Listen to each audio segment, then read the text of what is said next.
We're going through the book of Hebrews. And last week was Father's Day, so now we're returning to where we were. So turn to Hebrews. I ask you, the book of Hebrews, chapter 4. I'm in verses 14 through 16. You know, I should give you guys tests to see if you remembered the previous sermon, so I'm not losing you and I am making an impact. But we're in verses 14 and 16, and we've already looked at the first 13 verses. Therefore, since we have a great high priest who has passed through the heavens, Jesus, the Son of God, let us hold firmly to our confession, for we do not have a high priest who cannot sympathize with our weakness, but one who has been tempted in all things just as we are, yet without sin. Therefore, let's approach the throne of grace with confidence, so that we may receive mercy and grace for help at the time of our need. May the Lord God add his blessing to the reading of his word. I've entitled the message, God Offers Help, and he really does. There are some people who don't like to have help, and for various reasons. They like to say, I don't want to take advantage of you, or they think they're self-sufficient. But there is a time all of us need help. We need various kinds of help. I readily confess. I need help in a lot of things. I'm not an expert in all things. I'm not an expert in computer technology, and actually don't have any desire or motivation to figure it out. I do know that it's necessary, but that's not my expertise. And so if the computer breaks down, I go and find somebody who knows how it works.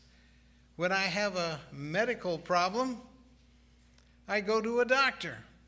And as many of you know, we just went up to Mayo Clinic a few weeks ago just so Cheryl could have another opinion, a medical opinion, because we're not experts and we need to know what they say, and they themselves even disagree among themselves. If we have a mechanical problem, I was never interested. I did learn how to change oil, but didn't much enjoy it. I didn't really like, changing spark plugs and all that. So when my car needs an oil change or tune-up, I go to a mechanic who knows what he's doing, because I need help. And there is a time when we all need help, and you need to confess it. And sometimes when you don't ask for help, you're going to be hurting. Now, when we ask for help, to be honest, we want tangible help. That is, help that makes some sort of sense to us, since we're not experts, but we want to have tangible help. So we want to see that doctor standing there talking to us. We want to see that eye specialist in the room with his instruments.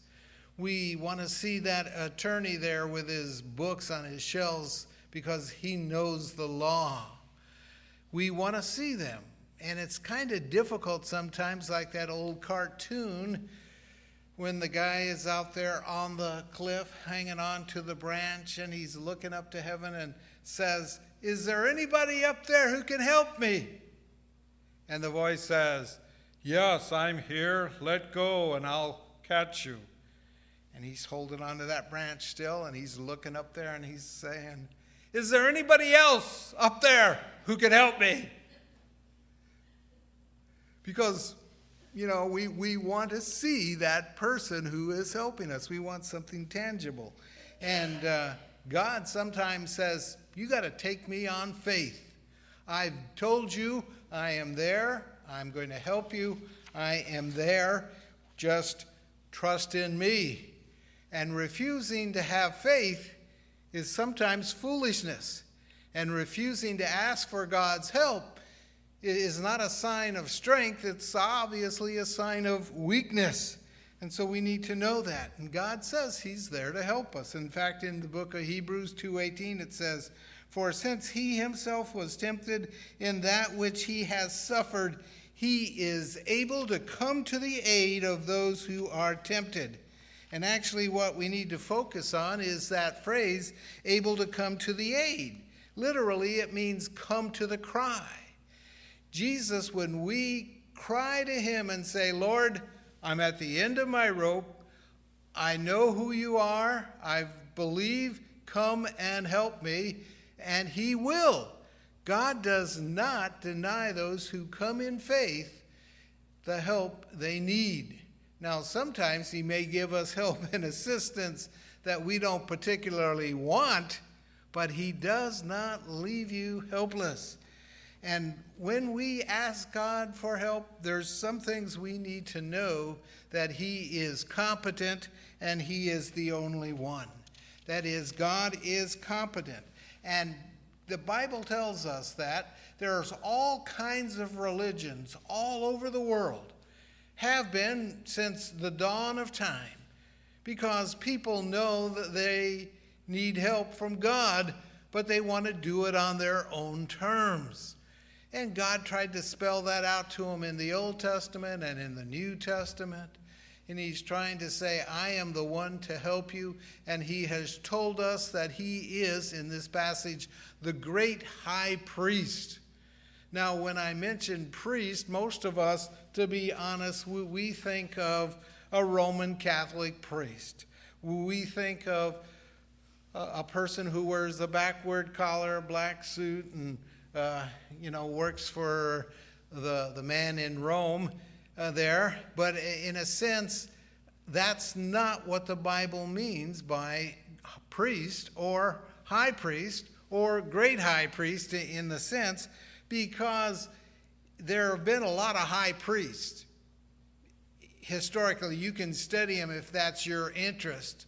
They have a lot of recorded facts and histories about these men and what they have done and through the Jewish religion. In the Bible, it tells us there is only one great high priest. There's never been another high priest. The Bible is pretty clear. Only one person takes this title, and it's Jesus. He is the great high priest. He is the only one who holds that office. And in the Old Testament, as they followed the teaching of the Lord there in the Old Testament and the priesthood, when Jesus came, he fulfilled it. He was not only the great high priest, he is the last high priest. And a priest, you understand, a priest was a person who stood for you before God. It would be like all of you were going to be on trial and you needed somebody to intercede for you before God, and you knew he had a list. There was an indictment against what you have done. You know, no matter what you think and how good you are, the indictment is still read, and you need a representative. You certainly, I don't want to stand on my own merit, believe me, but a priest was to intercede for you, telling you how you can make it right with God. And in the Old Testament, the priest taught the people, for this kind of sin, for this kind of disobedience, for this kind of issue, you need to bring this kind of sacrifice. You need to do this. And he would tell you very specifically. And he studied the law. And at times you needed to bring a lamb. Sometimes you needed to bring an ox. Sometimes you needed to bring some kind of grain offering, whatever it was. But if you brought a living animal as a sacrifice, your priest, your intercessor, took that to the altar, put it on the altar. You laid your hands on the sacrifice because it was your sacrifice, not his. And he slit the throat. He killed that sacrifice, and the blood came out, and it paid the penalty for your sin. It was a covering. It was a covering. And if you would read that in the Hebrew text, throughout all those sacrifices were always a covering. They covered your sin. They took care of the penalty for your sin. And so to that point in time, when you left the temple, when you left the place of sacrifice, your sin was atoned for. You were covered. You were okay. Now later that night, maybe you sinned again. You got another problem. You need another sacrifice. You need to get back to the temple. And you can see how that kind of perpetuated. And it was a problem and an issue. And then God said, wait, when he gave his son, he didn't cover your sin. He removed your sin. Technically, it's in the original. Check it out. He removed it. It was gone forever, as it says, buried in the deepest sea. It was covered for eternity. So when Jesus shed his blood for you, your sin was atoned for forever. Thank God for that. Now, what happens if you sin after that? Well, you get disciplined by God. He's got issues for you. He's not going to cast you out of his family. He's not going to cast you into hell. But he certainly is going to discipline you. He's going to hold you responsible. He's going to hold you accountable. And the only way we get away scot-free is if Jesus intercedes for us. He's our great high priest, our advocate. And I'm thankful that we do have a great high priest. And if you have to understand, remember, this was written to Jewish Christians who were being persecuted, not only by their own families who ostracized them, by the Roman government who was against them, and they were under distress. I mean, they were hurting. They were being persecuted. And now they were raised as Jews. And then they came to a point to where they were thinking, maybe I made a mistake. Maybe I should go back to the old system. Maybe I should go back and bring my literal sacrifice to the priest in the temple. They were thinking about defecting. They were thinking about returning because they were hurting. They were really hurting. And the writer to the Hebrews is saying, please don't do that. That is not going to encourage you. That's not going to help you. We have a great high priest who is there for you. And he will be there to comfort you through all this pain.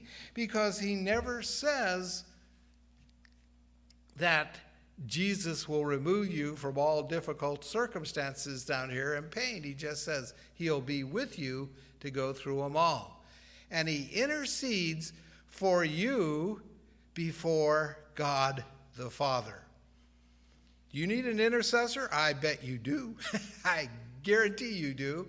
And he is your intercessor before God. And when he ascended in the New Testament, when it says Jesus returned to heaven and is at the right hand of the Father, it says in the scriptures that he passed through the heavens, which meant he passed through this sky, through outer space, and went right into through the abode of God, where God dwells, and he sat down on the right hand of God. He's God's Son. And if anybody's going to intercede for me, I want him. I really do. And by the way, you want him too.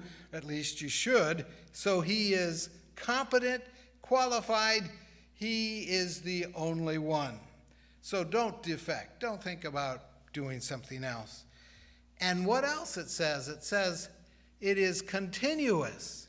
You know, like in the Old Testament, it was temporary. When they had their priest kill their lamb on the altar, it was temporary. It could have been for a day. It could have been for 2 days, 5 days, a week.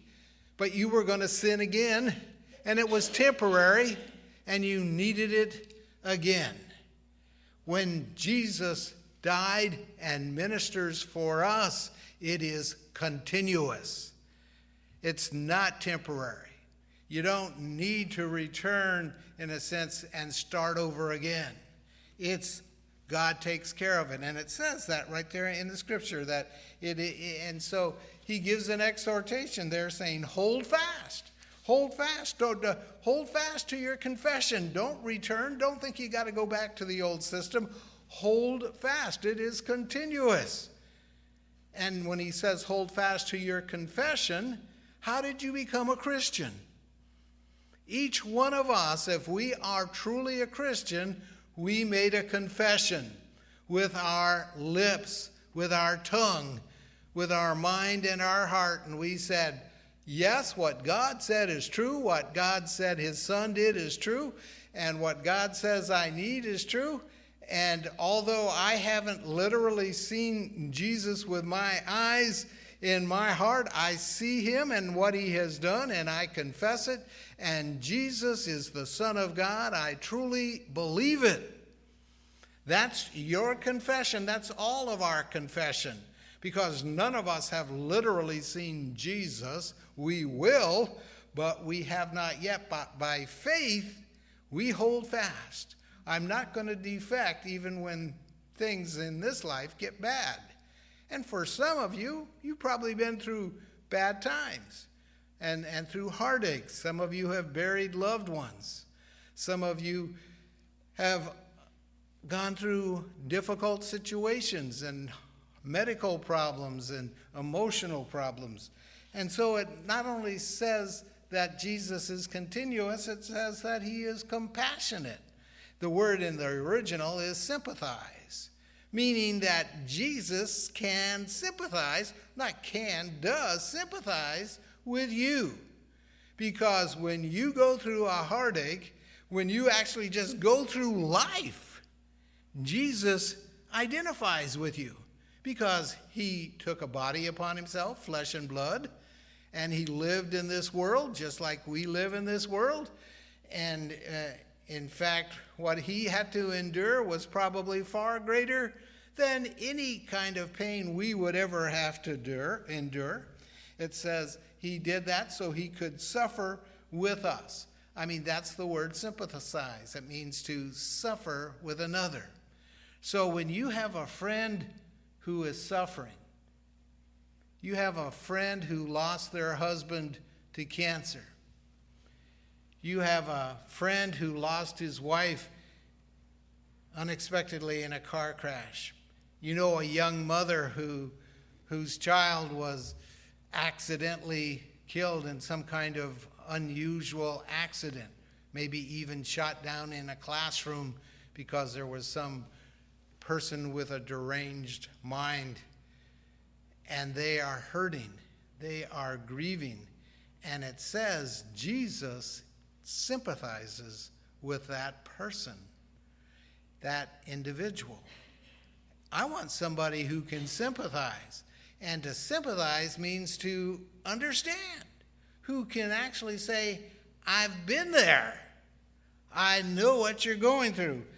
Because for some of you, I don't know what you're going through.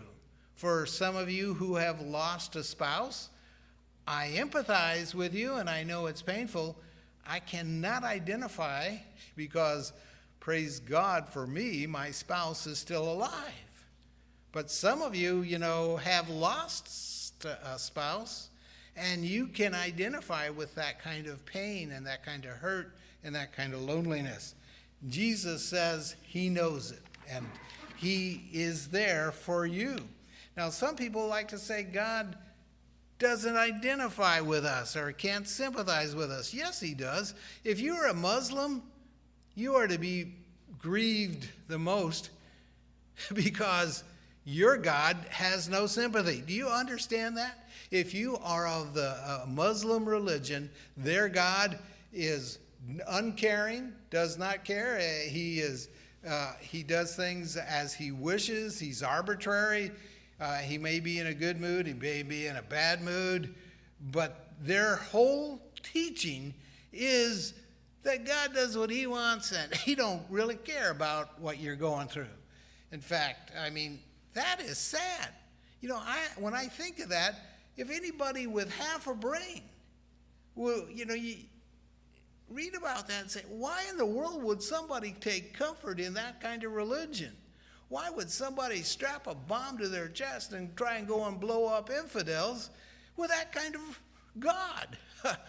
I'd want to be as far from, well, he's not really a God, but in a sense, that kind of teaching. It's foolishness. It's silly. But even in Jesus' day, there were people like that. Who had that kind of philosophy, that religious thinking. They were called Stoics. They were in Israel. And the philosophy of Stoics, if you would read it in the original, they called it apatheia, which in English we get apathy from, which means uncaring. And God is not uncaring. The Bible never says God is uncaring. In fact, it says that God is grieved when we hurt. God is grieved when we sin. God is grieved when the righteous and the innocent suffer. It says that in the scripture. And the Bible says God gets no joy or pleasure when he sees the innocent suffer. So it says that Jesus identifies with us. He is caring, and he wants to be close to you. As a Jewish Christian, now why would you want to defect back to that kind of philosophy, which is untrue, even though people embrace it? And then it says that in that passage, Jesus was tempted, just like we are. People have a hard time with that. Jesus was tempted, yet without sin. That's what it says, or apart from sin, literally. How can a person be, people think about, how can Jesus be tempted to sin?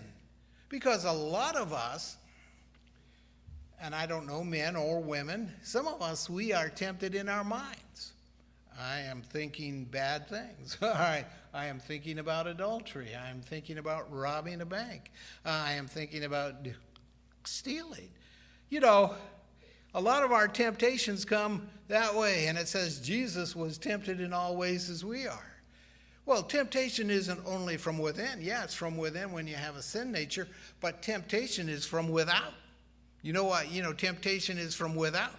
When somebody calls you up and offers you something externally, literally, whether it's some woman on the job flirting with you, giving you a proposition or something, that's an external temptation. That didn't originate in your brain. It originated with her making the suggestion, and now you're in the situation, what should I say to her?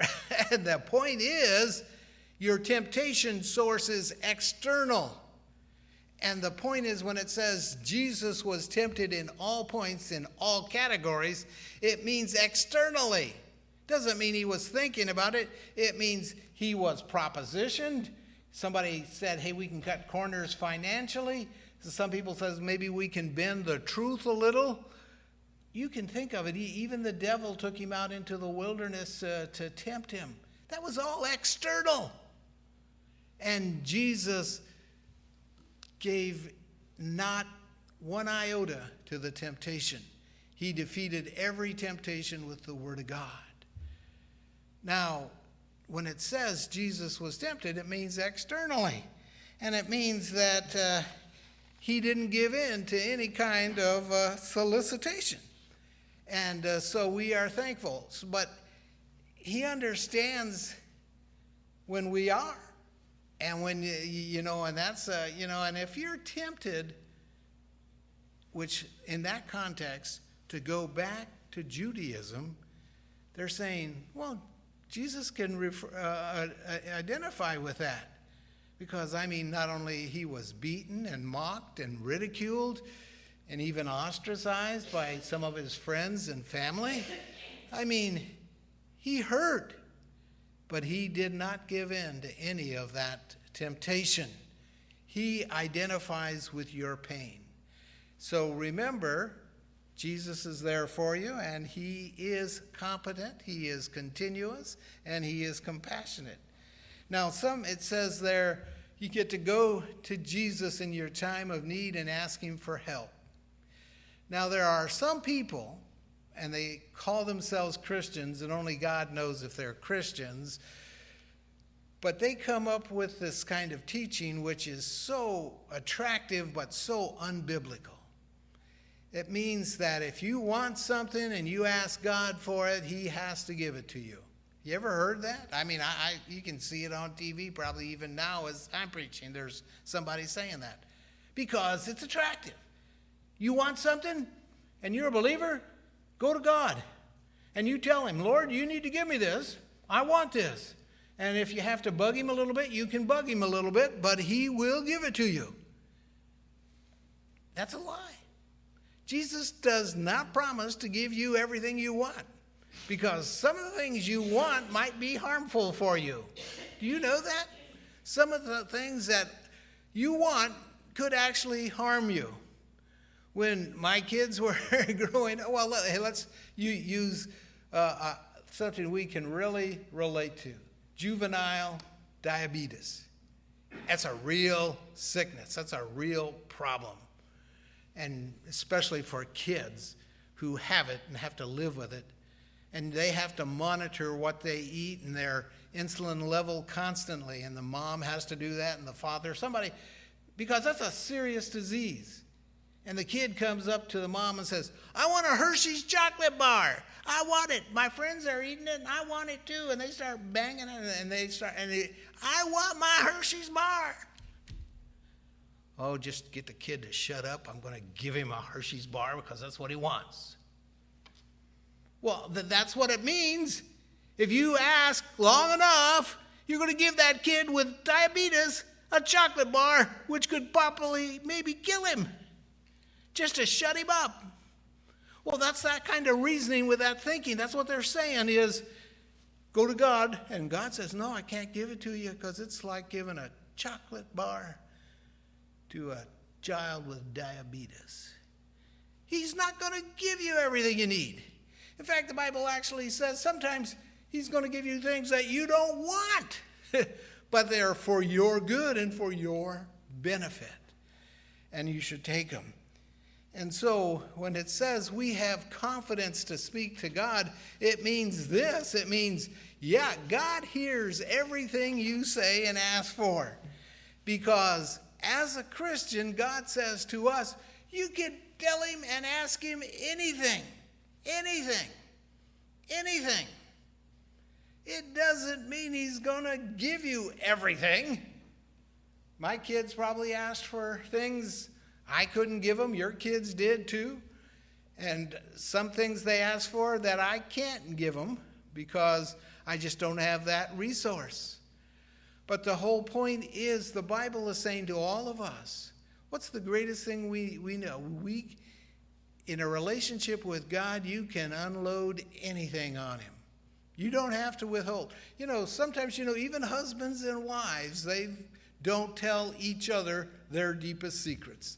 There's some things they keep buried away. But before God, you can say and ask anything, and you can get it off your heart. And God hears it, understands it, and you have that confidence. And God says to you, and I'll give you the help that you need. Now, it doesn't mean you'll get what you want. And sometimes we're just so greedy in our old sin nature, we just want it no matter what. Now, God gives us mercy when we need mercy, because that's what it says in the text. And it says also that God will give us grace. You know what?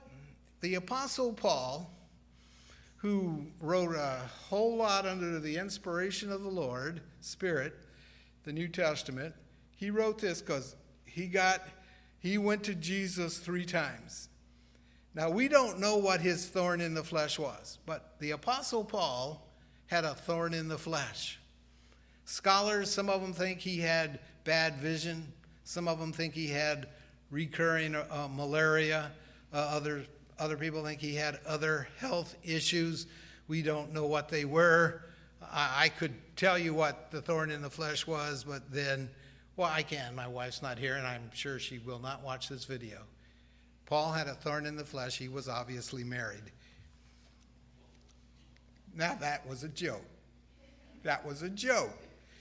Do I have to clarify that? Okay, that was a joke. Anyway, but he had a serious issue. He did. And he writes about it. And he went to God 3 times. I'm going to read to you what this is the Apostle Paul, what he wrote. Because of the extraordinary greatness of the revelations, for this reason, to keep me from exalting myself, there was given to me a thorn in the flesh, a messenger of Satan, to torment me, to keep me from exalting myself. Concerning this, I pleaded with the Lord 3 times that it might leave me. And he has said to me, my grace is sufficient for you, for power is perfected in weakness. Most gladly, therefore, I will rather boast about my weaknesses, so that the power of Christ may dwell in me. Therefore, I delight in weakness, in insults, in distresses, in persecutions, in difficulties, in behalf of Christ. For when I am weak, then I am strong. What did Paul, like I said, we don't know what his thorn in the flesh was, but it was literal, it was painful, and he exhorted the Lord 3 times. And God said to him, listen, I'm not going to remove it, but I am going to give you grace to bear up under it and to live with it. And then he goes on and says, if that be the case, then increase my difficulties. Increase it because I want that grace. That promise is for you. Whatever your difficulty is, God says, hey, I may not remove it, but I'm going to give you grace that you can bear up under it. I don't know what your thorn in the flesh may be. You may have more than one thorn in the flesh. But whatever it is, as a Christian, God gives you grace to bear up under it. In fact, he tells you later in the book of Hebrews that he never leaves you nor forsakes you. So he's there with you constantly. Well, let's wrap it up then. So, hey, we live in a time where some people think it's weakness to ask for help. It's never wrong to ask for God's help. God calls us as Christians to actually help him. Help us. We are to ask for help. So remember that. I ask for help all the time, and I am glad to receive it.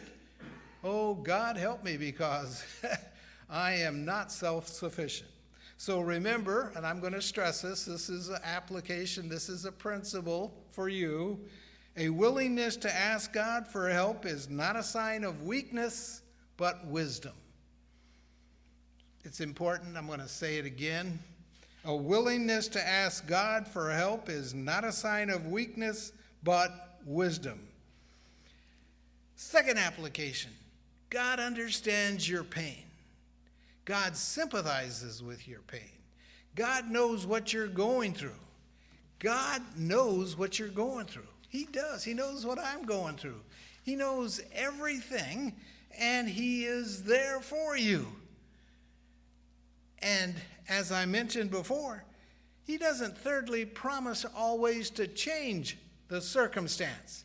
He doesn't promise to remove the thorn in the flesh, but he does promise you grace to bear up under it. And he does, it's amazing, you know what he does require? He does require, this is important, for you to ask. You don't ask, he won't help. He's not going to say, okay, I know you didn't ask, but I'm going to help you anyway. Well, maybe in some circumstances he might do that, but he does ask us to ask him. And God always gives you grace to those who ask and need. So God does not refuse you the grace that you need. Let's just stand now and close in prayer.